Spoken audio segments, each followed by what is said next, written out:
Bro ட்ரெஷர்னு வைங்க bro please. டிங் டிங் செஞ்சிருவோம்.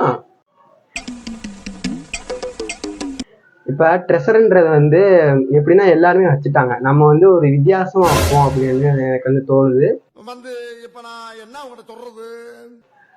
ட்ரெஷண்ட் எப்படி வைக்க போகிறேன் அப்படின்னா, ஃபர்ஸ்ட் வந்து ஒரு 3 ரூல்ஸ் இருக்குது. என்னன்னா ஃபஸ்ட்டு நம்ம சேனலை வந்து சப்ஸ்கிரைப் பண்ணியிருக்கணும், இன்ஸ்டாலையும் ஃபாலோ பண்ணியிருக்கணும், அந்த மாதிரி நம்ம வீடியோக்கெலாம் லைக் பண்ணி மற்றவங்களுக்கு ஷேர் பண்ணியிருந்துருக்கணும்.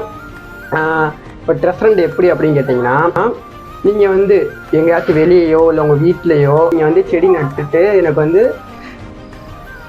நல்லா இருப்படா போடா, உன்னையெல்லாம் ஒன்றும் பண்ண முடியாது. இன்ஸ்டாவில் வந்து டிஎம் பண்ணீங்க அப்படின்னா அதை நான் பார்த்துட்டு யாராவது ஒரு 5 பேரை ரேண்டமாக சூஸ் பண்ணி நான் வந்து அவங்க ஜிபே நம்பரை கேட்டு உங்களுக்கு வந்து சென்ட் பண்ணுவேன் ஃப்ரெண்ட்ஸ். என்னென்ன சொல்றோம் பாருங்க, கம்பி கட்டுற கதையெல்லாம் எடுத்து போடுறாங்க. அதை வந்து அடுத்த அவங்க சென்ட் பண்ணதை வந்து நான் அடுத்த வீடியோ உங்களுக்கு அப்லோட் பண்ணுறேன் ஃப்ரெண்ட்ஸ். அப்புறம் அடுத்த ஒரு பேப்போம். பாய்.